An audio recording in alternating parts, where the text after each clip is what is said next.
नमस्कार दोस्तों, स्वागत है आप सभी का let's crack anti UGC YouTube channel पर। मेरा नाम है शुभेंदु। चलिए स्टार्ट करते हैं।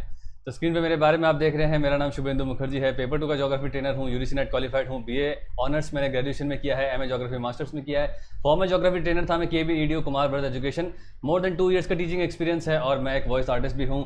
और आप मेरे वीडियोज़ कैसे देख सकते हैं, सबसे पहली बात यहाँ पर जब तक मैं पढ़ा रहा हूँ, यहाँ पर आपको हर रोज़ 8 बजे यहाँ पर आपको वीडियोज़ मिल जाएंगे ज्योग्राफी के। इसके अलावा अगर आपने सब्सक्राइब कर रखा है, बेल आइकन दबा रखा है, तब भी नोटिफिकेशन नहीं आता है, जो बहुत सारी प्रॉब्लम काफ़ी अदर चैनल्स के साथ भी चल रही है। तो आपको करना क्या है, चैनल नेम पे टैप करने के बाद होम पे जाएंगे, होम पे जाने के बाद प्लेलिस्ट पे जाएंगे और प्लेलिस्ट पे जाके आप सारे वीडियोस देख सकते हैं। यहाँ पे मेरी एक पूरी प्लेलिस्ट बनी हुई है, geography by Shubhendu Mukherjee UGC NET. ठीक है, तो इस प्लेलिस्ट में सारे वीडियोस मिल जाएंगे आपको। जो भी नए लर्नर्स जुड़ रहे हैं, नए व्यूअर्स जो जुड़ते हैं, जो टेलीग्राम पे मैसेज करते हैं कि सर हम कैसे स्टार्ट करें, क्या करें, यहाँ पर हमने शुरुआत से शुरुआत की है। जैसे पहला वीडियो ही मैंने बनाया है how to crack UGC NET, उसके बाद फिर मैंने कुछ और टैक्टिक्स बताई है, फिर हमने थोड़ा सा स्टार्ट किया है, फिर मैंने हाउ टू सॉल्व एमसीक्यूज बताया है, हाउ टू स्टडी ऑनलाइन पे वीडियो मैंने बनाया था रिसेंटली अभी। तो वो सब चीज़ें आपको यहाँ पर प्लेलिस्ट के अंदर सारी चीज़ें आपकी रेलेवेंट मिल जाएंगी। ठीक है, बात करते हैं हमारे टेलीग्राम चैनल के बारे में। हमारे टेलीग्राम चैनल का नाम है शुभेंदु नेट ज्योग्राफी, जो आपको टेलीग्राम पे सर्च करेंगे जब आप, तो इस चैनल डीबी के साथ मिल जाएगा। यहाँ पे आपको वीडियोस, पीडीएफ, अपडेट्स मिलेंगे। और एक हमारा टेलीग्राम ग्रुप है जिसके अंदर हम इंटरेक्टिव वे के अंदर स्टडी करते हैं, डिस्कशंस होते हैं। यहाँ पर जितने भी ग्रुप मेंबर्स हैं वो सब लोग आपस में कोई क्वेश्चन पुटअप कर लेते हैं, डिस्कस करते हैं। और मैं अपने लेवल पर एक सेगमेंट मैंने स्टार्ट किया है जिसका नाम है geography riddles by Shubhendu Mukherjee. वो बेसिकली एक डेली टास्क है आपके लिए। आपको मतलब दिन में 2 बार या 3 बार मिलेगा वो टास्क। एक पिक्चर होगी, पिक्चर के ऊपर क्वेश्चन होगा, 4 ऑप्शन होंगे। पिक्चर देख के आपको बताना है कि इसका सही आंसर क्या है। इससे आपकी विजुअल मेमोरी बहुत अच्छी हो जाती है और विजुअली आप पढ़ाई कर रहे हैं, ना सिर्फ टेक्स्ट के देखकर। अगर हम टेक्स्ट देखें और अगर हम पिक्चर देखें तो पिक्चर देख के ज़्यादा अच्छे से याद होता है। तो यही मेरा इंटेंट है कि आपको पिक्चर देख के पढ़ाई कराई जाए। तो इंटरेक्टिव है, डेली टास्क आपको मिलते हैं। तो वो जो भी सही जवाब देते हैं उसको मैं वीडियो में फीचर भी करता हूँ। इस टेलीग्राम ग्रुप में कुछ और भी चीज़ें हम ऐड करेंगे, जैसे लीडर बोर्ड ऐड करेंगे, फिर कुछ क्वेश्चन ऑफ द डे शायद मैं आप लोगों से भी लूँगा, इन्वाइट करूँगा आप लोगों को। तो वो सारी चीज़ें बाद में होती रहेंगी। ये टेलीग्राम चैनल और ग्रुप इंटैक्ट रहेगा। ठीक है, ये बात आपको ध्यान रखनी है। तो यहाँ पर अगर आपको ज्वाइन करना है तो पहले आपको ये चैनल ज्वाइन करना है, शुभेंदु नेट ज्योग्राफी। उसके बाद मुझे इस नंबर पे मैसेज करना है, सर मुझे ऐड कर लीजिए। सारे लोग इस तरह से कर रहे हैं, आप भी कर सकते हैं। ऑलराइट, बात करते हैं अनअकैडमी के बारे में। इंडिया का लार्जेस्ट ऑनलाइन लर्निंग प्लेटफॉर्म है और इससे अगर आप जुड़ते हैं तो क्या फायदे मिलते हैं, जैसे डेली लाइव क्लास मिलती है, स्ट्रक्चर्ड कोर्स मिलते हैं, लाइव टेस्ट एंड क्विज और अनलिमिटेड एक्सेस देखने को मिलता है। ऑलराइट, बात करते हैं हमारे वीडियो के बारे में। हमारे वीडियो को इंटरैक्टिव बनाने के लिए, रिच बनाने के लिए और स्टैंड अपार्ट बनाने के लिए हम लोगों ने कुछ चीज़ें इसके अंदर की है, जो और भी हम आगे करते रहेंगे। चीज़ें इसके अंदर अपग्रेड होती रहेंगी वीडियोस के अंदर। तो ऐसा नहीं होगा कि सिर्फ आप वीडियो देख रहे हैं और सिर्फ पढ़ाई हो रही है। पढ़ाई के अलावा और भी चीज़ें जो हैं वो मैं देता रहूँगा वीडियोस के अंदर। जैसे फिलहाल अभी हम कर रहे हैं जो भी रिडल्स, जो डेली टास्क होते हैं उसको यहाँ पे मैं डिस्कस करता हूँ। और जो सही आंसर देते हैं या गलत आंसर देते हैं या जो भी लोग पार्टिसिपेट कर रहे हैं उन सबका नाम अनाउंस होता है, वो लोग फीचर होते हैं। और वीडियो के एंड में मिलता है क्वेश्चन ऑफ द डे, जो आपको वीडियो के एंड में मिलेगा। वीडियो पूरा एंड तक देखिएगा। ऑलराइट, तो ये मैंने रिडल दिया था आपको, मे बी शायद शाम को दिया था, कल शाम को आई थिंक, यूट्रोफिकेशन पे मैंने आप लोगों को दिया था। तो इस पर बेसिकली आपको देख के बताना था कि यूट्रोफिकेशन क्या होता है और उसके कुछ 4 कॉजेस मैंने दे रखे थे। तो ए था फंगल ब्लूम, बी था इंक्रीज इन डिजॉल्व ऑक्सीजन, सी था डेथ ऑफ फिश और डी था रिड्यूस प्लांट ग्रोथ। तो ये जो टॉपिक मैंने लिया है ये आपका लिया है यूनिट 4 ज्योग्राफी ऑफ एनवायरनमेंट में। उसके अंदर एक टॉपिक है वाटर पोल्यूशन। ठीक है, अलग अलग टाइप के पोल्यूशन आपको पढ़ना है, तो वाटर पोल्यूशन भी पढ़ना है। यूट्रोफिकेशन का इसका बेसिकली सही आंसर होगा death of fish, C is the right answer. और यूट्रोफिकेशन क्या होता है यहाँ पे देखेंगे। नॉर्मली क्या होता है, जो भी हमारा लैंड एरिया है, ठीक है, लैंड एरिया में हम जानते हैं सॉइल है और सॉइल के अंदर अलग अलग न्यूट्रिएंट्स हैं, ठीक है, नेचुरल न्यूट्रिएंट्स हैं। पर कई बार क्या होता है कि कुछ वाटर बॉडीज जो उन लैंड एरिया के आसपास मौजूद है जहाँ पर फार्मिंग होती है, ठीक है, और जहाँ पर केमिकल फर्टिलाइजर्स या पेस्टिसाइड्स का यूज़ ज़्यादा किया जाता है, तो उससे होता क्या है कि जब रेनफॉल होती है तो पानी से ये सारे मिनरल्स, न्यूट्रिएंट जो है वो लीच्ड अवे हो जाते हैं और पानी से फिर वो इन वाटर बॉडीज़ में पहुँच जाते हैं। ठीक है, जो नेचुरली अवेलेबल है उससे कोई दिक्कत नहीं है, लेकिन जो आर्टिफिशियल हमने ऐड किए हैं, अगर उनकी मात्रा अगर पानी के अंदर लीचिंग मतलब पानी से बह जाते हैं वो मिनरल्स। ठीक है, लीचिंग एक प्रोसेस है जिससे रेड सॉइल बनती है, लेटराइट सॉइल बनती है, वो बाद में देखेंगे। तो इससे क्या होता है, जितने भी मिनरल्स जो हमने केमिकल सिंथेटिक मिनरल्स डाले हैं वो अलग अलग टाइप के होते हैं, जैसे एनपीके होता है, नाइट्रोजन, पोटेशियम, फॉस्फोरस, ये भी एक मिनरल है। अलग अलग टाइप के हम लोग डालते हैं, यूरिया डालते हैं। तो ये सारी चीज़ें जब रेनफॉल से, रेन वाटर से लीच्ड अवे होकर वाटर बॉडीज में पहुंचती है तो वाटर बॉडी में क्या होता है, ये जो मिनरल्स की मात्रा है वो बढ़ जाती है। तो जब भी मिनरल्स की मात्रा बढ़ती है तो वो प्लांट ग्रोथ के लिए या एल्गल ग्रोथ के लिए बहुत ज़्यादा फेवरेबल होती है। और इसी वजह से क्या होता है, इस पूरे वाटर बॉडी में एल्गल ब्लूम हमें देखने को मिलता है। एल्गल ब्लूम मतलब एकदम से एल्गी की मात्रा बढ़ जाना। एल्गी मतलब जो काई होती है हमारी, ठीक है, जिसके अंदर फोटोसिंथेसिस होता है, जो ग्रीन कलर की होती है। साइनोबैक्टीरिया इसका साइंटिफिक नेम है, ठीक है। तो इसकी मात्रा जब बढ़ जाती है तो होगा क्या, पहली बात तो क्या करेंगे, अगर इस पूरे एरिया में अगर एल्गी आ गई है सरफेस पे, तो वो पहली बात सनरेज को नीचे नहीं जाने देंगी। सनरेज अगर नीचे नहीं जाएंगी तो मरीन एनिमल्स जितने भी हैं हमारे नीचे जो पानी के अंदर रह रहे हैं उनको सनरेज नहीं मिलेंगी, तो वो नेचुरली उनको एनर्जी नहीं मिलेगी। और पानी सनरेज का अगर ब्लॉक होता है, सनरेज अगर ब्लॉक होती है वाटर बॉडीज में, तो वो नेचुरली वाटर इकोसिस्टम को या मरीन इकोसिस्टम को इम्पैक्ट कर रही हैं। दूसरी बात, न्यूट्रिएंट्स की वजह से जो एल्गल ब्लूम हमें देखने को मिल रहा है, प्लांट्स की ग्रोथ हमें देखने को मिल रही है, उससे क्या हो रहा है, इस पूरे वाटर बॉडी में जो डिजॉल्व ऑक्सीजन है जो मरीन ऑर्गेनिजम्स लेते हैं, उसका बहुत ज़्यादा प्रोपोर्शन ये एल्गी यूज में ले लेती है फोटोसिंथेसिस के लिए। तो जो अदर ऑर्गेनिजम्स इसके अंदर रह रहे हैं, जैसे फिश रह रहे हैं, एम्फीबियंस इसके अंदर रह रहे हैं, और जितने भी हैं मरीन एनिमल्स जो यहाँ पर रह रहे हैं, प्लैंक्टन्स रह रहे हैं या फाइटो प्लैंक्टन रह रहे हैं, तो उन लोगों को डिजॉल्व ऑक्सीजन कम मिलता है, जिसकी वजह से क्या होगा, धीरे धीरे जो है डिजॉल्व ऑक्सीजन की मात्रा कम होती है। और एक टाइम आता है कि पूरे वाटर बॉडी के अंदर डिजॉल्व ऑक्सीजन काफ़ी कम हो गई है, लेकिन मात्रा बहुत ज़्यादा है, फिश बहुत ज़्यादा है और मरीन ऑर्गेनिजम्स बहुत ज़्यादा हैं। तो डेफिनेटली क्या होगा कि अगर डिजॉल्व ऑक्सीजन की मात्रा कम होगी और कार्बन डाइऑक्साइड ज़्यादा प्रोड्यूस हो रहा है, तो उससे होगा ये कि इसके अंदर मरीन ऑर्गेनिज्म जो है, खासकर फिश जो है, वो मरने लग जाती हैं। कारण उसका यही है कि फर्स्ट रीजन यही है, फर्टिलाइजर जो भी हम यूज़ कर रहे हैं, केमिकल फर्टिलाइजर, जो आर्टिफिशियल न्यूट्रिएंट जो है, जो पानी के अंदर जा रहे हैं, एंटर हो रहे हैं, ठीक है, उसकी वजह से फेवरेबल ग्रोथ रेट बन जाती है एल्गी की, ठीक है। मिनरल्स की मात्रा बहुत ज़्यादा बढ़ गई है, जिसकी वजह से एल्गी जो है पूरे सरफेस को कवर कर लेती है। पहला जो हार्मफुल इफेक्ट देखने को मिलता है कि वो सनरेज को ब्लॉक कर रही है। दूसरा ये है कि वो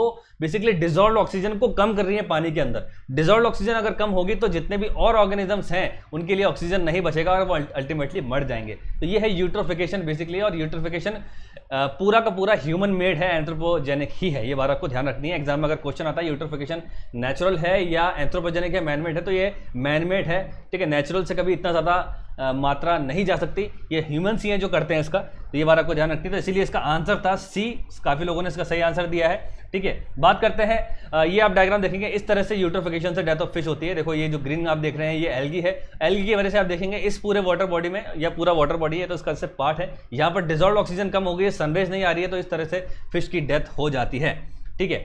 आज सुबह मैंने ये रिडल दिया था, और ये रिडल मैंने इसलिए दिया है क्योंकि पेंगोंग लेक अभी न्यूज़ के अंदर है, इंडिया चाइना डिस्प्यूट चल रहा है और वहाँ पर फिंगर्स के बारे में बात हो रही है। उसमें कभी मैं वीडियो बना दूंगा, ज्योग्राफी ऑफ पेंगोंग का डिस्प्यूट है इंडो चाइना का, उस पर कभी एक वीडियो बना देंगे हम कि इसमें कौन कौन से फिंगर्स हैं जिस पे इंडिया क्लेम कर रही है और कौन कौन से फिंगर्स हैं इसमें चाइना क्लेम कर रही है, वो बता दूंगा। फिलहाल मैंने यहीं से एक क्वेश्चन बनाया कि जो डिस्प्यूटेड पेंगोंग सो लेक है, जो भी डिस्प्यूटेड हो गया है, पहले भी था, क्योंकि 60% पार्ट इसका चाइना में है, 1/3 पार्ट इंडिया के अंदर है, 2/3 पार्ट चाइना के अंदर है, ठीक है। तो ये किस तरह की लेक है, फ्रेश वाटर लेक है, ब्रैकिश वाटर लेक है, सॉल्टी लेक है या बेसिक वाटर लेक है? तो काफ़ी लोगों ने इसका आंसर दिया है सॉल्टी वाटर लेक, ठीक है। ये सही हो सकता था अगर ये बी ऑप्शन नहीं होता, ठीक है। अगर ये बी ऑप्शन नहीं होता, इसके अलावा नन ऑफ दिस होता अगर ऑप्शन, तो आप सॉल्टी वाटर टिक करते तो सही होता, लेकिन ब्रैकिश भी दे रखा है, सॉल्टी भी दे रखा है, तो इसका आंसर होगा दोस्तों बी। काफ़ी लोगों ने, या शायद 90% आई थिंक जितने लोगों ने भी रिस्पॉन्स दिया, 100% लोगों ने सॉल्टी वाटर दिया है, लेकिन उन्होंने एक तरफ ये देखा नहीं कि भाई ब्रैकिश वाटर क्या है। तो इसका आंसर है बी, ब्रैकिश वाटर। अब आप ये डायग्राम देखेंगे, ये आप जानते हैं ये हमारी पेंगोंग लेक है, ठीक है। इस तरह से ये स्नेक शेप के अंदर है, और इसका ये वाला पार्ट आप देख रहे हैं, ये वाला पार्ट इंडिया के अंदर है, western part, eastern part China के अंदर है। पहली बात, ये एक एंडोरिक लेक है। एंडोरिक लेक मतलब क्या होती है, एंडोर्फिक लेक बेसिकली वो लेक होती है जिसका आउटलेट नहीं होता, यानी कि वो लेक जो लैंड लॉक्ड है, उसका पानी बाहर नहीं जा सकता, उसको कहा जाता है एंडोर्फिक लेक, ठीक है। तो इसमें बेसिकली क्या हो रहा है, ये लेक जो है वो एंडोर्फिक लेक है। इसका जो पानी है वो आ रहा है इन ग्लेशियर से, इन ग्लेशियर से यहाँ आ रहा है, यहाँ पे आ रहा है, यहाँ पे आ रहा है। तो ये पानी जो इसका सोर्स है वो सारे ग्लेशियर्स हैं, लेकिन इस लेक में कहीं आउटलेट नहीं है। ये लेक जो है इसके अंदर पानी जमा रहता है, आधा पानी इवेपोरेट हो जाता है, आधा पानी सिंक डाउन हो जाता है, वो अंडरग्राउंड चला जाता है। इसी वजह से क्या होता है, जब वेपोरेशन होता है या सिंकिंग होती है, तो ये लेक जो है अल्टीमेटली ये एक ब्रैकिश वाटर लेक बन जाती है। ऑल्दो क्वेश्चन यहाँ से उठ सकता है कि सर कि ग्लेशियर से जो पानी आ रहा है वो तो फ्रेश वाटर है, लेकिन ये लेक ब्रैकिश क्यों है, ये सलाइन क्यों है? कारण इसका ये है कि ये एक एंडोर्फिक लेक है और यहाँ पर जो पानी है बाहर नहीं जाता है। अगर पानी बाहर नहीं जाएगा तो इसकी जो न्यूट्रिएंट कैपेसिटी है वो उतनी की उतनी ही रहेगी या बढ़ जाएगी, जिसकी वजह से लेक जो होगी वो सॉल्टी ब्रैकिश होगी। अब सवाल ये बनता है कि भाई ब्रैकिश है यह सॉल्टी है, तो ये लेक हम उसको सॉल्टी नहीं बोल सकते, सॉल्टी हम कहेंगे ओशंस को, क्योंकि वो बहुत ज़्यादा सलाइन होते हैं। तो फ्रेश वाटर और सलाइन के बीच की एक स्टेज होती है जिसको हम कहते हैं ब्रैकिश। ब्रैकिश वाटर क्या होता है, यहाँ पे लिख रखा है मैंने, ब्रैकिश वाटर वो होता है जिसका पानी जो होता है it is more saline than fresh water but not as much as sea water, यानी कि इसका पानी जो है वो फ्रेश वाटर जितना तो फ्रेश नहीं है, उससे थोड़ा सा सलाइन है, लेकिन सी वाटर जितना सलाइन है ये उतना भी सलाइन नहीं है, तो इसी को कहा जाता है ब्रैकिश वाटर। इसीलिए इसका आंसर बनेगा B is the right answer. ये पैंगोंग सो लेक जो है वो एक ब्रैकिश वाटर लेक है। और भी लेक्स हैं हमारे इंडिया के अंदर, चिलिका लेक भी एक ब्रैकिश वाटर लेक है, और भी लेक्स हैं वो लेक जिनका वाटर जो होता है वो फ्रेश वाटर नहीं होता, फ्रेश वाटर से थोड़ा सा वो सलाइन होते हैं, लेकिन ओशियन वाटर जितना वो सलाइन नहीं होते, not as much as saline than the sea water. ठीक है, तो आई होप आपको समझ में आ गया होगा। ये एक एंथोर्पिक लेक है, यहाँ पे पानी का आउटलेट नहीं हो रहा है, आउटलेट नहीं होने की वजह से सारा पानी यहीं पर रहता है, और पानी जो है फिर वो ओवरफ्लो भी नहीं होता, क्योंकि पानी कुछ इवेपोरेट भी हो रहा है, कुछ स्टीप डाउन भी हो रहा है। जब पानी इवेपोरेट और स्टीप डाउन होता है तो मिनरल्स जो है वो उतने के उतने ही यहाँ पे मौजूद है, इसी वजह से over a period of time ये जो लेक है वो एक ब्रैकिश वाटर लेक बन गई है। ठीक है, तो आई होप आपको समझ में आ गया होगा। ये पैंगोंग लेक है, इसके कभी ज्योग्राफी हम डिस्कस कर लेंगे, क्या डिस्प्यूट है। ठीक है, ऑलराइट, देखते हैं किन किन लोगों ने आज गलत जवाब दिए। सब लोगों ने गलत जवाब दिए, सबने सी दिया है और मैं मान सकता हूं, लेकिन ऑप्शन आपको सारे देखने हैं, इससे ये समझ में आना चाहिए कि अगर 4 ऑप्शन दिए गए तो फट से आपको देख के ये नहीं करना है कि सलाइन। दूसरा ऑप्शन भी हो सकता है ब्रैकिश, आप जानते थे लेकिन आपने सोचा नहीं कि क्या ब्रैकिश है या नहीं। अगर आप ब्रैकिश की डेफिनेशन भी पढ़ लेते हैं गूगल पे जाके तो आप शायद इसको दे पाते। तो ये सारे नाम जो है वो गलत है। मोइन खान, मेघा, सुष्मिता, प्रोमिला, अविनाश, स्वीटी, ज्योति, शबनम, मनीषा, शुभजीत ने भी आज गलत दिया है। परी राठौड़, मदन, तन्मय महाता, आलिया, बेबश्री महाता, पमी शर्मा, आलिया ने पहले दे दिया था, बार बार दे दिया, बेबश्री महांता ने भी दे दिया था। ठीक है, चुमकी मंडल, रोजी, महाश्वेता और भारती कदम, तो सब लोगों ने आज गलत जवाब दिए हैं, लेकिन कुछ सीखने को मिला होगा आई होप आपको। तो इसमें डिसहार्टेंड होने की ज़रूरत नहीं कि हमने गलत जवाब दे दिया। ब्रैकिश और सॉल्टी और फ्रेश वाटर, ब्रैकिश जो है बीच की स्टेज है और वही पैंगोंग सो लेक है। जितने भी एंडोर्फिक लेक्स होती हैं वो सारी जो होती हैं वो ब्रैकिश लेक्स होती हैं। ऑलराइट, आज स्टार्ट करने वाले हैं हम प्रैक्टिस सेट 4 और इसका जो फॉर्मेट है वो यही रहेगा। क्वेश्चन आएगा, 20 सेकंड का टाइमर चलेगा, टाइमर के अंदर ही आपको जवाब देना है। टाइमर खत्म होने के बाद मैं बताऊंगा सही आंसर, और अगर ज़रूरत होगी तो वहाँ पर हम डायग्रामेटिकली इसका एक्सप्लेनेशन भी दे देंगे। चलिए स्टार्ट करते हैं। All the best. पहला क्वेश्चन आ रहा है, which among the following is not an hazardous effect of an avalanche. आपको बताना है क्या है। टाइमर स्टार्ट कर देता हूँ मैं। एवलांच जो है उसका इनमें से क्या हैजार्डस इफेक्ट नहीं है। वेरी इजी क्वेश्चन, कोई भी देख के बता सकता है इसको। ABCD बताइए, कमेंट कीजिए क्या होगा इसका सही answer. Which among the following is not an hazardous effect of an avalanche. Alright, समय होता है समाप्त। तो इसका आंसर होगा डी, जेट स्ट्रीम का एवलांच से कोई लेना देना नहीं है। जेट स्ट्रीम जो है वो अपर एयर सर्कुलेशन है और उसको हम पढ़ेंगे जब हम एटमॉस्फेरिक सर्कुलेशन पढ़ेंगे। तो एवलांच हम जानते हैं ये भी एक हैजार्ड ही है, मास वेस्टिंग के अंदर ही आता है। जब डाउन द हिल मूवमेंट होता है स्नो का या स्नो ब्लॉक्स का या पाउडर्ड स्नो का, ठीक है, जो बहुत ज़्यादा स्पीड से नीचे की तरफ आते हैं तो उसको हम एवलांच कहते हैं। स्नोई एरियाज के अंदर ही होते हैं। ठीक है, इससे अर्थक्वेक की वजह से भी जनरेट हो सकते हैं और इससे बहुत ज़्यादा नुकसान हो सकता है, जैसे क्रॉप फेलियर हो गया, फ्लैश फ्लड्स भी आ सकते हैं और डिस्ट्रप्शन इन द कम्युनिकेशन, यानी कि पोल्स वगैरह जो हैं वो सब नीचे गिर जाते हैं। तो जेट स्ट्रीम इसका आंसर नहीं है। चलते नेक्स्ट क्वेश्चन की तरफ। जेट स्ट्रीम आंसर था उसका, ये बार को ध्यान रखिए, लेकिन इससे हैजार्डस इफेक्ट नहीं होता है। चलते नेक्स्ट क्वेश्चन की तरफ। Which among the following process is typical to the glacial erosion. बताना है आपको। टाइमर स्टार्ट कर दिया मैंने। अलग अलग टाइप के, हर प्रोसेस के कुछ टाइप्स होते हैं इरोजन करने के। ठीक है, जैसे एट्रीशन होता है, एब्रेशन होता है, कोरोजन होता है। तो ग्लेशियर का इनमें से क्या टाइप है आपको बताना है। ग्लेशियल इरोजन जो होता है वो इनमें से क्या है, किस तरह से ग्लेशियल इरोजन होता है। कुछ टाइप दे रखें 1 2 3 4 ABCD बताना है आपको क्या इसका सही आंसर है। ऑलराइट, समय होता है समाप्त। इसका सही आंसर है ए, प्लकिंग। प्लकिंग बेसिकली जो होता है वो ग्लेशियल इरोजन से एसोसिएटेड है। हाइड्रोलिक एक्शन फ्लूवियल किससे है। डिफ्लेशन जो है वो हमारा है विंड इरोजन से, और कोरोजन भी विंड इरोजन और फ्लूवियल से है। तो प्लकिंग क्या होता है देखते हैं, ये डायग्राम आप देखेंगे। ग्लेशियल इरोजन बेसिकली क्या हो रहा है, जब glacier down the hill movement करते हैं तो वो क्या करते हैं, अर्थ मटेरियल को अपने साथ लेते हुए आते हैं। ठीक है, अर्थ डेब्रिस को लेते हुए आते हैं। तो देखेंगे अगर मान लीजिए ग्लेशियर का मूवमेंट इस तरफ हो रहा है, ठीक है, इस तरफ अगर ग्लेशियर का मूवमेंट हो रहा है और यहाँ पर कुछ इस तरह से टोपोग्राफी है, कुछ रोश माउंटेन जैसा या शीप रॉक्स इसको कहते हैं हम। ठीक है, तो जब ग्लेशियर यहाँ यूँ चढ़ा, ठीक है, चढ़ गया कोई बात नहीं। जब ग्लेशियर यहाँ से नीचे उतरता है, आप देखेंगे जो टोपोग्राफी है वो कुछ इस तरह से है, कुछ हिल जैसा यहाँ पे बन रहा है जिसको रोश माउंटेन भी कहा जाता है। ठीक है, तो ग्लेशियर जो है मान लो यहाँ से इसने चलना शुरू किया और जब यहाँ ये पीक पर आया, पीक पे आने के बाद जब इसने न्यू डाउनवर्ड मूवमेंट किया तो क्या होता है जब डाउनवर्ड मूवमेंट से क्या करता है, ये छोटे छोटे रॉक्स जो हैं इसके साथ अटैच हो जाते हैं इस डाउनवर्ड मूवमेंट से, इसी को हम प्लकिंग कहते हैं। रॉक डेब्रिस जो होती है वो अटैच हो जाती है, यानी कि जब ग्लेशियर का डाउन हिल मूवमेंट होता है और कभी वो कुछ इस तरह से डिप्रेशन से होता है जब ग्लेशियर जाता है, ठीक है, तो उससे क्या होता है जो रॉक डेब्रिस होती है वो उसके साथ कलेक्ट हो जाती है ग्लेशियर के साथ, जिसको हम प्लकिंग कहते हैं। तो इस बार आपको ध्यान रखनी है, हमेशा प्लकिंग तभी होगी जब ग्लेशियर का इस तरह से डिप्रेशन जैसा मूवमेंट होगा या डाउन द हिल मूवमेंट होगा, उसको हम प्लकिंग कहते हैं। ठीक है, चलते हैं नेक्स्ट क्वेश्चन की तरफ। Which among the following, question number 3, which among the following option is correctly arranged according to the size of particles. Greater से स्मॉलर आपको अरेंज करना है, टाइमर मैंने स्टार्ट कर दिया है। ग्रेटर से स्मॉलर आपको अरेंज करना है, बताइए क्या होगा, बताइए ABCD। ग्रेटर से स्मॉलर, बड़े से छोटा, करेक्टली अरेंज करना है आपको।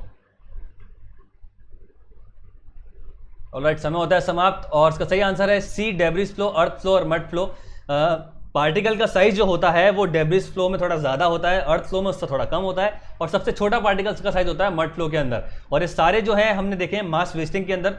फ्लो मतलब रैपिड मूवमेंट, लेकिन wet movement, wet rapid movement होते हैं हमारे फास्ट मास मूवमेंट, और ड्राई रैपिड मूवमेंट में आते हैं हमारे फॉल और स्लाइड। ये बात आपको ध्यान रखते हैं, जहाँ पर भी फ्लो आ जाएगा वहाँ पर मॉइस्चर कंटेंट जो है वो ऐड हो जाता है, और जहाँ पर भी स्लाइड और फॉल होता है वहाँ पे वो ड्राई मूवमेंट होता है, लेकिन वो भी फास्ट होता है। तो इसका सही ऑर्डर है डेब्री फ्लो, ठीक है, उससे छोटा अर्थ फ्लो, उससे छोटा मड फ्लो। ये बात आपको ध्यान रखनी है। ऑलराइट, चलते हैं नेक्स्ट क्वेश्चन की तरफ। Question number 4, consider the following statement according to the intraplate volcanoes. Intraplate volcanoes के बारे में कुछ स्टेटमेंट है, आपको बताना सही क्या है, बताइए।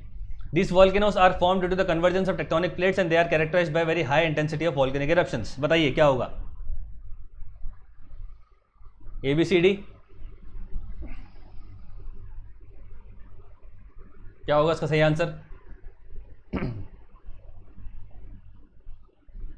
ऑलराइट, समय होता है समाप्त और इसका सही आंसर है डी, नन ऑफ दीस। इनमें से कुछ भी इसका सही नहीं है, क्योंकि इंटरप्लेट वॉल्केनोस बेसिकली वो वॉल्केनोस होते हैं जिसको हम डिस्कस कई बार कर चुके हैं। इंटरप्लेट वॉल्केनोस वो होते हैं जिसको हम हॉट स्पॉट कहते हैं, ठीक है। जब प्लेट के नीचे अगर कोई कंटिन्यूस अपवेलिंग हो रही है, प्लेट बाउंड्रीज पे नहीं, प्लेट के नीचे अगर कोई कंटिन्यूस अपवेलिंग हो रही है और उस अपवेलिंग की वजह से क्रैक्स में से जब लावा बाहर आता है, ठीक है, और क्या होता है जब प्लेट का मूवमेंट हो जाता है तो फिर वो वॉल्केनिक एक्टिविटी बंद हो जाती है, एक नई वॉल्केनिक एक्टिविटी शुरू हो जाती है। उस तरह की वॉल्केनिक एक्टिविटी को हम कहते हैं वॉल्केनिक हॉटस्पॉट, ठीक है, और उसको कहा जाता है टेक्निकली इंट्राप्लेट वॉल्केनोस। तो यहाँ पे दे रखा है this volcanoes are formed due to convergence of plate, ऐसा है ही नहीं, क्योंकि हॉटस्पॉट कभी भी कन्वर्जेंस पे नहीं होते, डाइवर्जेंस पे होते ही नहीं है, वो प्लेट के नीचे होते हैं, ठीक है। They are characterised by very high intensity of volcanic eruption, ऐसा नहीं है। हवाईयन इसका बेस्ट एग्जांपल है, हवाईयन कभी भी बिल्कुल बहुत ज़्यादा वायलेंट नहीं है। वायलेंट वॉल्केनिक एक्टिविटी जो होगी वो हमेशा कन्वर्जेंट प्लेट बाउंड्रीज पे देखने को मिलती है। जब दो प्लेट आपस में टकराती है, एक प्लेट सबडक्ट करती है, सबडक्शन की वजह से वो प्लेट पिघल जाती है, जिसकी वजह से वायलेंट वॉल्केनिक एक्टिविटीज हमें देखने को मिलती है। तो उसमें से कुछ भी सही नहीं है, D is the right answer. चलते हैं नेक्स्ट क्वेश्चन की तरफ। Question number 5, powder snow avalanche are cohesionless of which among the following two types of avalanche. आपको बताना है पाउडर स्नो एवलांच जो है वो किन दो एवलांच से मिलकर बना है, ठीक है। उसकी कुछ क्वालिटी होती है जो दो तरह के एवलांच से मिलकर बनी है, आपको बताना है इनमें से क्या है पाउडर स्नो एवलांच। ABCD बताइए क्या होगा सही आंसर। राइट, समय होता है समाप्त और इसका सही आंसर है दोस्तों सी, स्लफ एंड स्लैब एवलांच। तो एवलांच जो होते हैं अलग अलग टाइप के होते हैं। स्लफ मतलब जिसके अंदर बेसिकली अपर लेयर की जो फ्रेश स्नो होती है जब गिरती है, तो जब उनका डाउन द हिल मूवमेंट होता है तो उसको हम स्लफ कहते हैं। स्लैब में क्या हो रहा है, एक बड़ी चट्टान या कह सकते हैं कि बहुत बड़ा क्रैक ऑफ आइस जो है जब डाउन द हिल मूवमेंट कर रहा है बहुत बड़े एरिया में, तो उसको हम स्लैब कहते हैं। जब इन दोनों का कॉम्बिनेशन हमें देखने को मिलता है तो उसको हम कहते हैं पाउडर स्नो एवलांच। यहाँ पे आप डायग्राम देखेंगे, देखो टाइप्स ऑफ एवलांच देखें। लूज स्नो एवलांच होते हैं जो इसको मैंने पहले कहा, इसके अंदर सरफेस स्नो होती है जो डाउन द हिल मूवमेंट करती है। तो लूज स्नो एवलांच जो होती है उसका कुछ क्वालिटीज है, जैसे सिंगल पॉइंट से स्टार्ट हो रही है, इसके अंदर आते हैं इन्वॉल्व्स लूज पाउडर स्नो, इस तरह से इसका होता है। देखेंगे यहाँ पर मान लो कुछ न्यू स्नोफॉल एक्टिविटी हुई है और यहाँ से फिर क्या होगा, under the influence of gravity नीचे की तरफ आ जाएगा, तो उसको हम कहेंगे loose slow avalanche. Slab avalanche के अंदर बेसिकली क्या होता है, ये बहुत ज़्यादा डेडली होते हैं, ज़्यादा एरिया कवर करते हैं और इसके अंदर लार्ज स्लैब ऑफ आइस जो होता है वो डाउन द हिल इसका मूवमेंट होता है, बहुत बड़ा होता है, इसलिए इसकी पावर भी बहुत ज़्यादा होती है, इसको स्लैब एवलांच कहा जाता है। इसके अलावा और भी एवलांच है, वेट एवलांच है, इसके बाद जंप एवलांच है, वो बाद में देखेंगे जब एवलांच पढ़ेंगे। पर जब इन दोनों का कॉम्बिनेशन हमें देखने को मिलता है तो उसको हम कहते हैं पाउडर एवलांच। इसके अंदर हो क्या रहा है, इसका जो आगे वाला पार्ट है वहां पे तो आपको बेसिकली स्लैब एवलांच की क्वालिटीज देखने को मिलेंगी, यानी कि बड़े बड़े स्लैब्स होंगे, लेकिन जो ऊपर वाला पार्ट है इसका वहां पर आपको पाउडर जैसी चीजें देखने को मिलेंगी। ठीक है, तो जो पाउडर स्नो एवलांच है उसके अंदर दोनों तरह की चीजें हैं। आगे वाला जो पार्ट है वहां पे आपको डेंस स्नो देखने को मिलेगा और तरह की स्लैब लाइक फीचर देखने को मिलेंगे, लेकिन जो इसका पीछे वाला पार्ट है, जो उसकी टेल है और इसका अपर पार्ट है, वहां पर आपको इस तरह से लूज स्नो देखने को मिलेगी। इसीलिए जो पाउडर स्नो एवलांच है वो दोनों तरह की एवलांच का मिक्स है, लूज स्नो का और स्लैब एवलांच का। ये बात आपको ध्यान रखनी है। टाइप ऑफ एवलांच अलग अलग तरह के हैं, लेकिन जो प्राइमरीली है वो यहाँ पे तीनों तरह के दे रखे हैं, लूज स्नो, स्लैब और पाउडर। लूज स्नो बेसिकली जो सिंगल पॉइंट से स्टार्ट हो रहे हैं, जिसके अंदर स्नो फॉर्म के अंदर आपको एवलांच देखने को मिलता है। स्लैब बेसिकली क्या है, ज्यादा एरिया कवर कर रहा है और पूरी चट्टान की चट्टान जब नीचे आ रही है, ठीक है, उसको हम कहते हैं स्लैब एवलांच। इसकी पावर्स इमेंस होती है और फिर इसका कॉम्बिनेशन जो है वो हमारा पाउडर स्नो एवलांच है। चलते हैं नेक्स्ट क्वेश्चन की तरफ। Why are slab avalanche generally more destructive than the slough avalanche? Timer start कर दिया है मैंने, बहुत ईजी है, मैंने अभी आपको बता दिया। ABCD आपको बताना है, क्या होगा उसका सही आंसर? बताइए क्या होगा ABCD।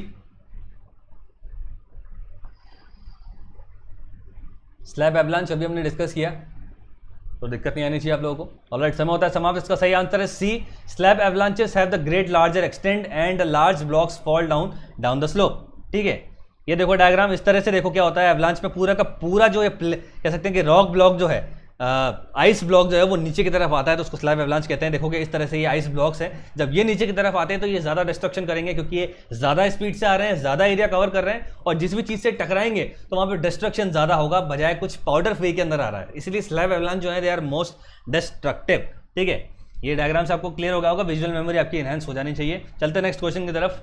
Bye what name the numerous depressions found in the limestone region are called? यानी कि लाइमस्टोन रीजन में जो डिप्रेशन हमें देखने को मिलते हैं उसको क्या कहा जाता है? इनमें से बताना है आपको, कुछ टेक्निकल टर्म्स है।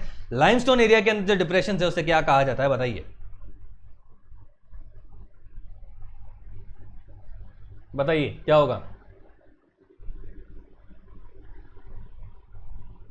ABCD। ऑलराइट, समय होता है समाप्त और इसका सही आंसर है D, sinkhole. Sinkhole जो है वो बेसिकली लाइमस्टोन या कास्ट एरिया में देखने को मिलता है। इसका मैं डायग्राम आपको बताऊंगा।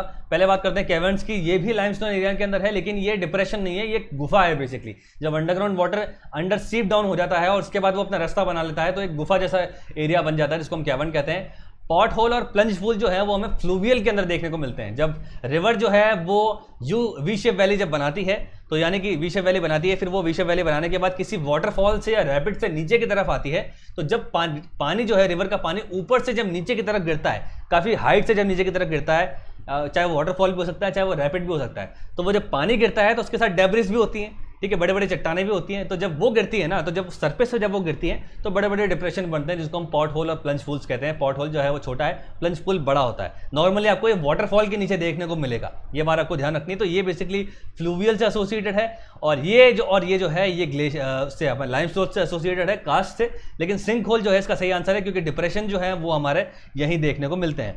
ऑलराइट, ये आप डायग्राम देखेंगे, ये होता है सिंक होल। आप देख सकते हैं ये सिंक होल है। इस तरह से जब पानी जो है वो डिप्रेशन बना लेता है तो इससे सिंक होल बनते हैं। और कैवर्न्स जो देख रहे हैं ये जो है वो हमारी कैवर्न्स है। पानी जब सीट डाउन कर जाता है और अंदर जाके इस तरह से अपना एक गुफा नुमा स्ट्रक्चर बना लेता है, तो उसको हम केव्स एंड कैवर्न्स कहते हैं। ठीक है, चलते हैं नेक्स्ट क्वेश्चन की तरफ। Alright, which among the following mass movement have the greatest velocity of movement among the others? ठीक है, आपको बताना है किस इनमें से कौन से मास मूवमेंट में सबसे ज्यादा वेलोसिटी हमें देखने को मिलती है। बताइए क्या होगा इसका आंसर? ABCD।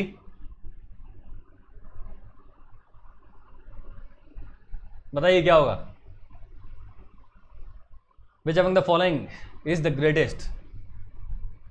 ऑलराइट, समय होता है समाप्त और इसका सही आंसर है फॉल। फॉल जो होगा वो सबसे ज्यादा ग्रेटेस्ट है। फॉल बेसिकली क्या हो रहा है? फ्री फॉल हो रहा है किसी चीज का, कोई भी सरफेस नहीं है, कुछ भी फ्लो वगैरह नहीं है, डायरेक्टली जब चीजें रॉक डेब्रिस गिरती हैं एक बड़ी हाइट से नीचे की तरफ, तो उसको हम फॉल कहते हैं। इसका वेलोसिटी जो होता है सबसे ज्यादा होता है, ये बात आपको ध्यान रखनी है। ऑलराइट, क्वेश्चन नंबर 9, टेरा रोसा क्या है? आपको बताना है टेरा रोसा क्या है। टाइमर स्टार्ट करता हूं मैं, बताइए टेरा रोसा क्या होता है?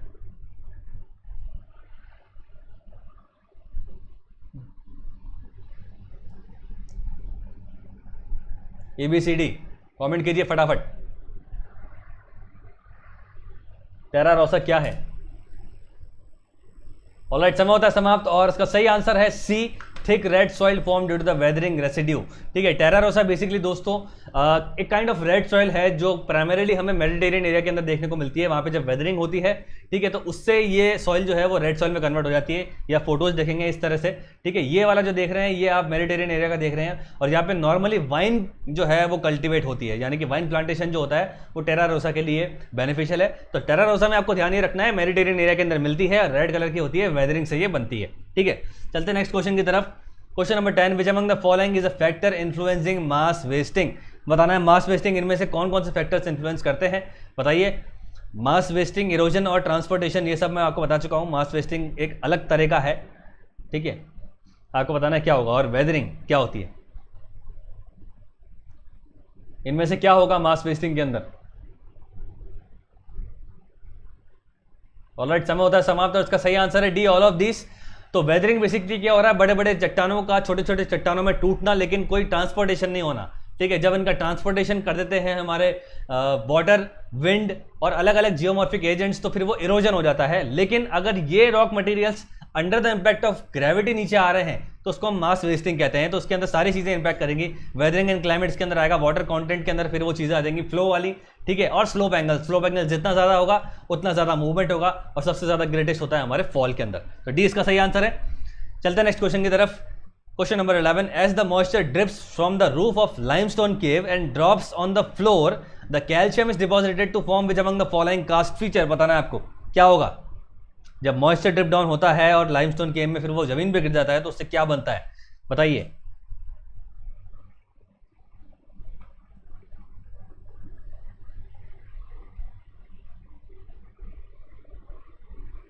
क्या होगा इसका सही आंसर, ABCD। ऑलराइट, समय होता है समाप्त और इसका सही आंसर है ए, स्टैलेगमाइट होगा। मैंने आपको बताया था, इस पर हमने रिडल भी सॉल्व की थी, और स्टैलेगमाइट में मैंने कहा था कि एम से आप ध्यान रखेंगे, मैटिंग से ध्यान रखेंगे। मैटिंग जमीन पे बिछाई जाती है, तो स्टैलेगमाइट हमेशा फ्लोर से उठते हैं, स्टैलेक्टाइट जो है वो हमेशा सीलिंग से आते हैं। ठीक है, ये बात आप ध्यान रखेंगे। ये आप डायग्राम देख सकते हैं, स्टैलेगमाइट्स आप देख सकते हैं, इस तरह से आप जमीन से उठे हुए हैं, रूफ से आने के बाद यहाँ पे इकट्ठा हो जाते हैं, और इकट्ठा होने के बाद ये इस तरह से शेप ले लेते हैं, पॉइंटेड नहीं होते।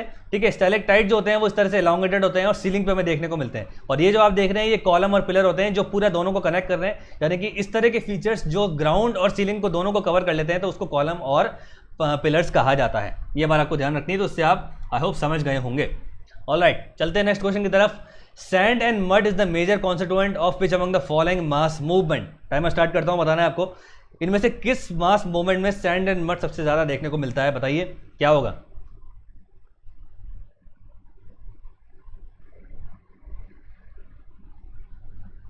ABCD कमेंट कीजिए फटाफट, सैंड एंड मड में।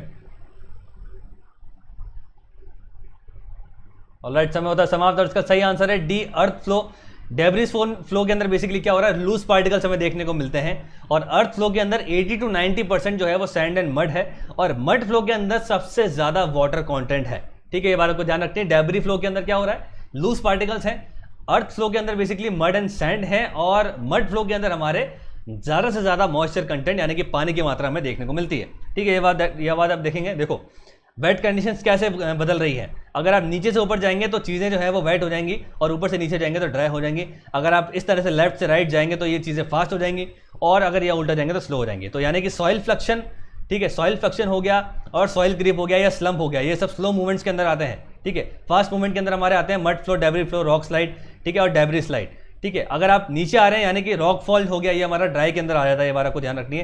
क्रीप भी जो है वो हमारे ड्राई के अंदर आता है, लेकिन जो वेट है वो हमारे मड फ्लो, अर्थ फ्लो और इस तरह की चीज़ें जो है हमें देखने को मिलती है। ये मैं आपको पहले भी बता चुका हूँ, ये इसका 3D डायग्राम है। तो यहाँ पे आप अर्थ फ्लो देख सकते हैं, यानी कि इस तरह का मूवमेंट जब इसके अंदर 80% जो है वो सैंड एंड मड देखने को मिलता है, तो उसको हम कहते हैं अर्थ फ्लो। और इस तरह का मूवमेंट जिसमें 80-90% पानी ज़्यादा है, वाटर की क्वांटिटी बहुत ज़्यादा है, जिससे जो मूवमेंट जो हो रहा है डेब्री का वो कुछ इस तरह से हो रहा है, सलरी फॉर्म के अंदर हो रहा है, तो उसको हम मड फ्लो कहते हैं। ये बात आपको ध्यान रखनी है। फॉल आप जानते हैं, डायरेक्टली जो एक फ्री फॉल हो रहा है रॉक्स का, वो फॉल है।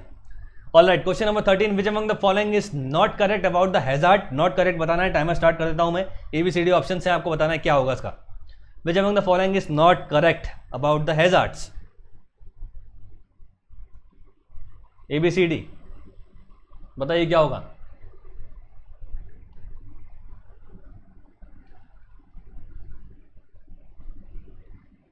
राइट, समय होता है समाप्त और इसका सही आंसर है डी, ऑल करेक्ट, सारे सही हैं। Hazard damage both human as well as natural ecosystem, ये बात हम जानते हैं। Hazard disrupt communication as well as rescue lines, ये भी हम जानते हैं। Mass movement are natural hazards, ये शायद आप नहीं जानते होंगे, लेकिन मास मूवमेंट भी नेचुरल हैजार्ड के अंदर आता है। जब मास मूवमेंट का एग्जैजरेटेड फॉर्म जो लैंडस्लाइड है, एवलांचेस हैं, सुनामीज हैं, ठीक है, वो जब हम गिरते हैं, सुनामीज जो मास मूवमेंट के अंदर नहीं आता लेकिन वो भी नेचुरल हैजार्ड है।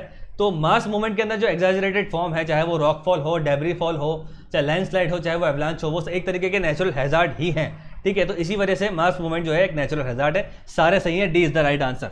चलते हैं नेक्स्ट क्वेश्चन की तरफ। Question number 14, sliding of rock fragments along the curved plane is described as, बताना है जब रॉक का स्लाइडिंग होता है, ठीक है, फॉल नहीं, स्लाइड हो रहा है, जब रॉक्स का स्लाइड मतलब ड्राई, जब उनका स्लाइड हो रहा है किसी कर्व प्लेन से, जब रॉक का स्लाइडिंग हो रहा है तो उसको हम क्या कहते हैं, यह बात आपको बतानी है। इनमें से क्या होगा, ABCD, very easy, odd one out दिख जाएगा आपको। ऑलराइट, समय होता है समाप्त और इसका सही आंसर है बी, स्लंपिंग। स्लंपिंग बेसिकली क्या है, जब रॉक डेब्रिस का स्लाइडिंग होता है, पर वो जब स्लाइडिंग की जो सरफेस है वो अगर वो कर्व्ड है, ठीक है, कॉनकेव है अगर वो, तो उसको हम कहते हैं स्लंपिंग। इसके अंदर जो रॉक डेब्रिस होती है वो बैकवर्ड मूवमेंट की तरफ, इस तरह से राउंड मूवमेंट की तरफ नीचे जाती है, तो उसको हम स्लंपिंग कहते हैं। ये डायग्राम आप देखेंगे, इस तरह से देखेंगे ये किस तरह से ये कर्व्ड फीचर है और ये कॉनकेव है, ठीक है। तो जब भी रॉक डेब्रिस इस तरह से नीचे आ रही है और यहाँ पे कोई कर्व्ड सरफेस हमें देखने को मिलती है तो उसको हम स्लंपिंग कहते हैं, ये बात आपको ध्यान रखनी है। Alright, question number 15, consider the following statement and choose the option which is incorrect. आपको बताना है इनमें से इनकरेक्ट क्या है, ठीक है। इन 4 ऑप्शन हैं, बताइए, टाइमर स्टार्ट करता हूं मैं। इनमें से क्या गलत है आपको बताना है।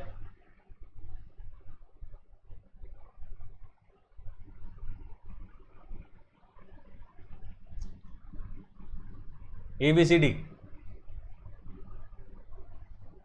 बताइए, समय समाप्त होने वाला है और समय समाप्त होता है। इसका सही आंसर होगा, जो गलत है वो है B, hanging deposits inside a limestone cave is known as stalagmite. लेकिन मैंने कहा था जो भी हैंगिंग हो रही है और सीलिंग से आ रही है तो वो स्टैलेक्टाइट है, स्टैलेगमाइट वो है जो जमीन से उठ रही है, मैटिंग एम और जमीन, ठीक है। तो बी जो है वो इनकरेक्ट है, बाकी सारी चीज़ें सही हैं। आउटवॉश प्लेन हमें ग्लेशियल एरिया के अंदर देखने को मिलता है, सिंक होल जो है वो हमें लाइमस्टोन एरिया के अंदर देखने को मिलता है, और सी बेसिकली एओलियन लैंडफॉर्म्स हैं, विंड से बनने वाले लैंडफॉर्म हैं, डेजर्ट एरिया के अंदर मिलते हैं, और जब विंड की डायरेक्शन में पैरेलल जब आ जाते हैं तो ये लैंडफॉर्म तो उससे सीफ देखने को मिलते हैं, वो सब हम डिस्कस करेंगे बाद में। सही आंसर है इसका बी। ऑलराइट, चलते हैं क्वेश्चन नंबर 16 पे। Consider the following statement about the geomorphic hazard. आपको बताना है 3 इसके अंदर स्टेटमेंट है और आपको बताना है इनमें से क्या सही है। ऑलराइट, टाइमर मैंने स्टार्ट कर दिया है। जियोमॉर्फिक हैजार्ड से रिलेटेड कुछ इसमें कुछ दे रखे हैं स्टेटमेंट्स, और आपको बताना है क्या सही होगा।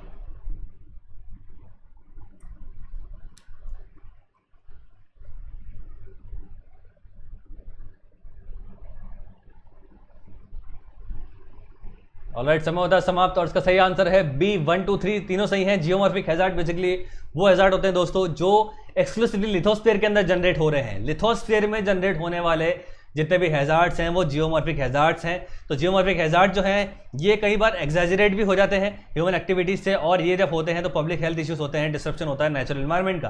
तो सारे सही हैं, ठीक है। तो चलते हैं नेक्स्ट क्वेश्चन की तरफ। क्वेश्चन नंबर 17, आपको मैच द फॉलोइंग करना है। यहाँ पर कुछ आइसो लाइन्स दे रखी है, यहाँ पर उनके कुछ मीनिंग दे रखे हैं और यहाँ पर इनके कोड्स दे रखे हैं, ठीक है। तो आपको मैच करना है। टाइमर मैं स्टार्ट करता हूँ, 20 सेकंड का टाइम है। बताना है आइसोहेल जो है वो किससे रिलेटेड है, आइसोहेलान किससे है, आइसोहेलाइन, और आइसोटाक किससे है, आइसोनेफ किससे है। बताइए क्या होगा। 1 2 3 4 क्या बनेगा इसका ऑप्शन, बताइए क्या होगा। 1 2 3 4। ऑलराइट, समय होता है समाप्त और पहले मैच कर लेते हैं। सो आइसोहेल जो है वो सनशाइन से रिलेटेड है, यानी कि ऐसे एरिया जहां पर सेम अमाउंट ऑफ सनशाइन मिलती है तो उसको हम एक लाइन से जोड़ देते हैं, जिसको हम कहते हैं आइसोहेल।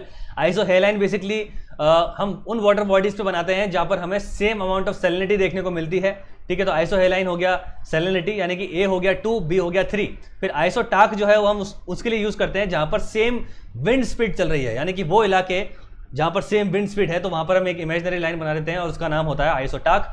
और फिर है आइसोनेफ, वो इलाके जहां पर एवरेज परसेंटेज ऑफ क्लाउडीनेस जो है वो सेम है, वो इलाके जहां पर सेम अमाउंट ऑफ क्लाउडनेस देखने को मिलती है तो उसको हम आइसोनेफ से करते हैं। तो बनेगा इसका ए का 2, बी का 3, सी का 4 और डी का 1। तो यहाँ पे कहाँ है देख सकते हैं, ए का 2, बी का 3, सी का 4, डी का 1। तो 3 इसका सही आंसर है, 3 इज द राइट आंसर, सी का 4 और डी का 1। 3 इज द राइट आंसर। चलते नेक्स्ट क्वेश्चन की तरफ। ये भी एक मैच द फॉलोइंग का क्वेश्चन है और यहाँ पर दे रखे हैं कुछ प्रोसेसेस और यहाँ से उनसे निकलने वाले गैसेस। टाइमर स्टार्ट करता हूँ, बताइए क्या होगा। यहाँ पर कोड्स दे रखे हैं, राइट हैंड साइड में आपको बताना है इसका क्या होगा सही आंसर, बताइए।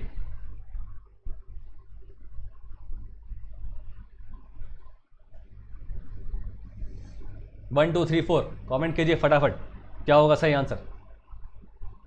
ऑलराइट, समय होता है समाप्त और पहले मैच कर लेते हैं। डिकेइंग प्लांट से दोस्तों हाइड्रोजन सल्फाइड निकलती है, ऑल दो वोल्केनो से भी निकलती है हाइड्रोजन सल्फाइड, पर डिकेइंग प्लांट से ज़्यादा, डिकेइंग प्लांट से हमें ज़्यादा देखने को मिलती है हाइड्रोजन सल्फाइड। वोल्केनो से हम जानते हैं सल्फर डाइऑक्साइड निकलती है, ओशन से हमें सॉल्ट स्प्रे देखने को मिलते हैं। बेसिकली हम जानते हैं कि ओशन जो है वो इलाके हैं जहाँ पे सॉल्ट की मात्रा बहुत ज़्यादा है। तो जब ओशन के अंदर हवाएं चलती हैं, ठीक है, और जब लहरें चलती हैं, वेव चलती है, तो उससे क्या होता है, सरफेस पे मौजूद जो भी सॉल्ट है वो जो है वो बिखर जाते हैं, तो उसको हम सॉल्ट स्प्रे कहते हैं। और फॉरेस्ट फायर यानी कि जब लकड़ी जलती है, तो यानी कि वुड कोल जब जलता है तो उससे कार्बन मोनोऑक्साइड जनरेट होती है जो एक स्वीट पॉइजन है। तो डिकेइंग प्लांट से होगा, यानी कि ए होगा 4, बी होगा हमारा, सॉरी ए होगा हमारा 3, बी होगा 4, ओशन होगा, सी होगा 2 और फॉरेस्ट फायर होगा 1। तो देखते हैं ए का है हमारा 4, A4, सॉरी डिकेइंग प्लांट्स का होगा 3, sorry A3 volcanoes, sulphur dioxide B4, यहाँ पे हमें दोनों देखने को मिल रहे हैं, 3 और 4 कैंसिल हो जाएगा। उसके बाद ओशन सॉल्ट स्प्रे है, C2 होगा, तो यानी कि 2 इज द राइट आंसर। और फॉरेस्ट फायर कार्बन मोनोऑक्साइड, यानी कि second is the right answer, A3 B4 C2 D1। ठीक है, ये बार आपको ध्यान रखनी है, forest carbon monoxide, ocean salt spray, volcanoes sulphur dioxide और डिकेइंग प्लांट्स हाइड्रोजन सल्फाइड। चलते हैं नेक्स्ट क्वेश्चन की तरफ। ये भी है एक मैच द फॉलोइंग का और ये मैंने लिया है ज्योग्राफी ऑफ एनवायरनमेंट से। यहाँ पे सारे प्रोटोकॉल हैं और यहाँ पर इनके ऑब्जेक्टिव दे रखे हैं, आपको बताना है किसका क्या होता है। 20 सेकंड का टाइम है, बताइए।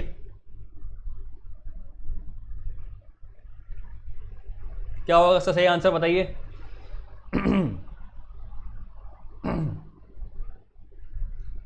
1 2 3 4 यहाँ पर भी है, कोर्स दे रखे हैं, आपको बताइए क्या होगा इसका सही आंसर। ऑलराइट, समय होता है समाप्त। पहले मैच द फॉलोइंग कर लेते हैं। तो दो तो हम वैसे ही जानते हैं, क्योटो प्रोटोकॉल जो 1997 में थर्ड कॉप समिट थी वो जापान में हुआ था और वो बेसिकली ग्रीन हाउस गैस के लिए था, तो सी हो गया हमारा 1।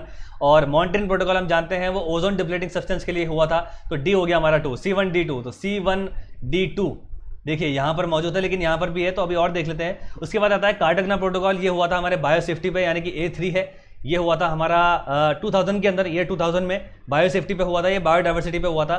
जो 1992 हमारी अर्थ समिट हुई थी उसके अंदर कुछ लीगली बाइंडिंग और नॉन बाइंडिंग थे, तो उसके अंदर एक कन्वेंशन ऑफ बायोडाइवर्सिटी भी था, ठीक है। तो उस पर फिर काफ़ी सारे कंट्रीज ने 2000 के अंदर साइन किया ऑन द बायो सेफ्टी, तो इससे A3 बनता है। उसके बाद नागोया प्रोटोकॉल है जो इसी से रिलेटेड है, उसका एक एनहेंस्ड वर्जन है। इसमें यह कहा गया कि जो भी बायोडाइवर्सिटी को हम संभाल रहे हैं तो उससे जो भी बेनिफिट आएगा उसकी इक्वल शेयरिंग होनी चाहिए, ये बात आपको ध्यान रखनी है। तो यानी कि जो भी बायोडाइवर्सिटी का प्रोटेक्शन हो रहा है तो उससे जो भी बेनिफिट आएगा, ठीक है, जो भी हम बेनिफिट कर रहे हैं, जो भी हम प्रजातियां बचा रहे हैं प्लांट्स की, तो उससे जो भी बेनिफिट आएगा उसकी इक्वल शेयरिंग होनी चाहिए, किसी का भी एकाधिकार नहीं होगा। तो ये नागोया प्रोटोकॉल के अंदर हुआ, तो ये होगा हमारा 4, तो यानी कि बी होगा 4, ये होता 2010 के अंदर हुआ था।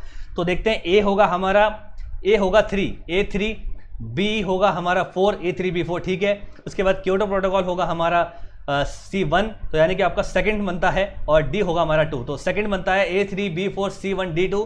कार्टगना protocol on the biosafety, Nagoya protocol on the benefits arising from the biosafety equal sharing, ठीक है। तो एक्सिस है बेनिफिट शेयरिंग। क्योटो प्रोटोकॉल जो हो गया वो हमारा हो गया ग्रीन हाउस गैस के लिए, और डी हो गया मॉन्ट्रियल के लिए। ये हुआ था 2000 के अंदर साल, और नागोया हुआ था 2010 में, मॉन्ट्रियल हुआ था हमारा 1997, सॉरी क्योटो हुआ था 1997 और मॉन्ट्रियल हुआ था 1987, ठीक है। चलते हैं लास्ट क्वेश्चन की तरफ। ये भी आपका ज्योग्राफी एनवायरनमेंट से है। यहाँ पर कुछ एक्ट्स दे रखे हैं, यहाँ पे उनके कुछ ईयर दे रखे हैं, आपको मैच द फॉलोइंग से बताना है क्या होगा इसका सही आंसर। यहाँ पे कोर्स दे रखे हैं 1 2 3 4, बताइए क्या होगा। ये पहले भी हम डिस्कस कर चुके हैं एनवायरनमेंट डे क्विज के अंदर, ये मैं डिस्कस कर चुका हूँ, तो आई होप आपको याद होगा वो। एनवायरनमेंट डे के अंदर हमने एक स्पेशल क्विज किया था, तो उसके अंदर हमने डिस्कस किया है ये क्वेश्चन, बताइए क्या होगा। ऑलराइट, समय होता समाप्त और पहले मैच कर लेते हैं। एनवायरमेंट प्रोटेक्शन एक्ट जो है वो 1972 सही है। बायोलॉजिकल डाइवर्सिटी एक्ट जो है वो 2002 के अंदर आया था, ठीक है। NGT नेशनल ग्रीन ट्राइब्यूनल ये आया था 2010 के अंदर, और वाइल्ड लाइफ प्रोटेक्शन एक्ट आया था 1986 के अंदर, ठीक है। तो ए बनता है हमारा 1। ए यहाँ पर कुछ मुझे गलत दिख रहा है, शायद ऑप्शंस कुछ गलत हैं, देखते हैं। बायोडाइवर्सिटी एक्ट जो है वो है हमारा ये 2000, यानी कि B3C2, B3C2 और वाइल्ड लाइफ प्रोटेक्शन एक्ट जो है, sorry yes my bad, wild life protection act जो है वो 1972 है, एनवायरमेंटल प्रोटेक्शन एक्ट जो है वो 1986 है, माय बैड। ठीक है, तो इसका बनेगा क्या, एनवायरमेंटल प्रोटेक्शन एक्ट जो है वो 1986 यानी कि A4 बनेगा, यानी कि 1 और 4 तो चला गया, 2 और 3 में से देखना है A4। उसके बाद बायोडाइवर्सिटी एक्ट जो है वो 2000 के अंदर है, तो ये हमारा हो जाएगा B3। ठीक है, यहाँ तक अभी तक सेकंड वाला समझ में आ रहा है। एनजीटी हमारा 2010 के अंदर आया है, तो C हो जाएगा हमारा 2। ठीक है, C2 यहाँ पर C2 है, और वाइल्ड लाइफ प्रोटेक्शन एक्ट जो है वो हमारा है 1972 के अंदर, तो बनता है इसका 2 answer A4 B3 C2 D1। ठीक है, एनवायरमेंटल प्रोटेक्शन एक्ट जो है वो 1986 के अंदर है, बायोडाइवर्सिटी जो एक्ट है वो 2002 के अंदर आया था, A4 B3, NGT act 2010 C2 और D1। ठीक है, तो A4 B3 C2 D1 second is the right answer. ठीक है, तो आई होप आपने दिया होगा सही आंसर इसका। शुरू में कुछ कंफ्यूजन हो गया था, पर कोई बात नहीं, चलता है। तो ये हमने कर लिए कुछ इंपॉर्टेंट क्वेश्चंस प्रैक्टिस सेट 4, और अब बात करते हैं क्वेश्चन ऑफ द डे के बारे में। उससे पहले बात कर लेते हैं last question of the day के बारे में। ये मैंने आपको मैप दिया था, और इस मैप में मैंने स्टेट वाइज कुछ पोर्ट्स के नाम आपको बताने की बोला था। तो ये देखते हैं सबसे पहले क्या है। गुजरात के अंदर यहाँ पे जो पोर्ट है उसको हम कहते हैं कांडला पोर्ट। उसके बाद यहाँ पर महाराष्ट्र के अंदर 2 पोर्ट एक साथ हैं, तो अगर आपने JNPT भी कहा है, जवाहरलाल नेहरू पोर्ट ट्रस्ट भी कहा है, या मुंबई पोर्ट भी कहा है, दोनों सही है। उसके बाद यहाँ पर जो है गोवा के अंदर वो है मोर्मुगांव पोर्ट ट्रस्ट, जो गोवा के अंदर है। उसके बाद आता है हमारा केरल के अंदर मैंने दिया है यहाँ पर कोची पोर्ट। ठीक है, केरल के अंदर जो इसकी थोड़ी सी पोजीशन यहाँ होनी चाहिए, एक्चुअल में ये यहाँ है, चलेगा। केरल के अंदर जो है वो हमारा कोची पोर्ट है। तमिलनाडु के अंदर हमारा ट्यूटिकोरिन है, और उसके बाद यहाँ पर जो है वो हमारा पैराडीप पोर्ट है। किसी ने इसको विशाखापट्टनम कहा था, विशाखापट्टनम नहीं है ये, विशाखापट्टनम हमारा इस तरफ है आंध्र प्रदेश में, यहाँ पर विशाखापट्टनम पोर्ट है। उड़ीसा के अंदर जो है वो पैराडीप पोर्ट है, और ये बात आपको ध्यान रखनी। तो ये सारे नेम्स हैं इसके। मैं ये देख रहा हूँ कि क्वेश्चन ऑफ द डे जो है इस तरह के क्वेश्चन काफ़ी सारे लोग अटेम्प्ट नहीं कर रहे हैं। स्टार्टिंग में सबने किया, उसके बाद जोश ठंडा हो गया शायद, तो ये आप ही का नुकसान है। आप देख सकते हैं, अगर आप इसको अटेम्प्ट कर रहे हैं तो मे बी शायद आप जब इसको देखेंगे तो आपकी चीज़ें और अच्छी याद होंगी, आपको विजुलाइज चीज़ें आ जाएंगी। इस तरह का मैप मैं लगा दूंगा तो आपको अच्छे से चीज़ें याद रहेंगी। ठीक है, ज़्यादा वक्त तक आप ये पिक्चर देख पाएंगे तो चीज़ें याद होंगी। तो इसलिए मेरा रिक्वेस्ट है आपसे कि जो भी मैं question of the day they रहा हूँ, मैंने इसका थोड़ा सा चीज़ चेंज की है, क्योंकि मैंने इसको चेंज इसलिए किया क्योंकि हम लोग प्रैक्टिस साइड वैसे ही कर रहे हैं। अगर क्वेश्चन ऑफ द डे भी मैं एक प्रैक्टिस साइड वाला क्वेश्चन दे दूं तो शायद मज़ा उतना नहीं आएगा। इसी वजह से मैं अब question of the day map based दे रहा हूं, ताकि आपके मैप वाले क्वेश्चंस भी सॉल्व हो जाएं, मैप वाले क्वेश्चन भी कवर हो जाएं। तो मैं चाहता हूं कि ज़्यादा से ज़्यादा लोग कमेंट करें। थोड़ा वक्त लगेगा, पॉज करके देखना पड़ेगा, थोड़ा सा रिसर्च करना पड़ेगा, फिर आके कमेंट करना पड़ेगा, पर वो आप ही का फायदा है। ठीक है, तो ये बात आपको ध्यान रखती है। और शायद इन्हीं में से फिर मैं कुछ लीडर बोर्ड भी लेके आने वाला हूँ। कौन लोग जो है वो क्वेश्चन ऑफ द डे जो है वो कंटिन्यूसली सही कर रहे हैं, उस पर भी हम बात करेंगे, उनको भी हम फीचर करेंगे। ठीक है, तो बात करते हैं आज के क्वेश्चन ऑफ द डे के बारे में। तो ये भी मैप बेस्ड क्वेश्चन है। यहाँ पे कुछ रिवर्स हैं, रिवर्स के ऊपर मैंने कुछ प्लेस कर दिए हैं डैम्स, और आपको सैंपल आंसर इस तरह से देना है। जैसे कावेरी रिवर के ऊपर कुछ प्लेस किया गया है, तो आपको डैम का नाम बताना है। रिवर के साथ आप लिखेंगे कावेरी और डैम का नाम बताएंगे, महानदी फिर डैम का नाम बताएंगे, नर्मदा डैम का नाम बताएंगे। तो इस तरह से आपको प्लेस करना है।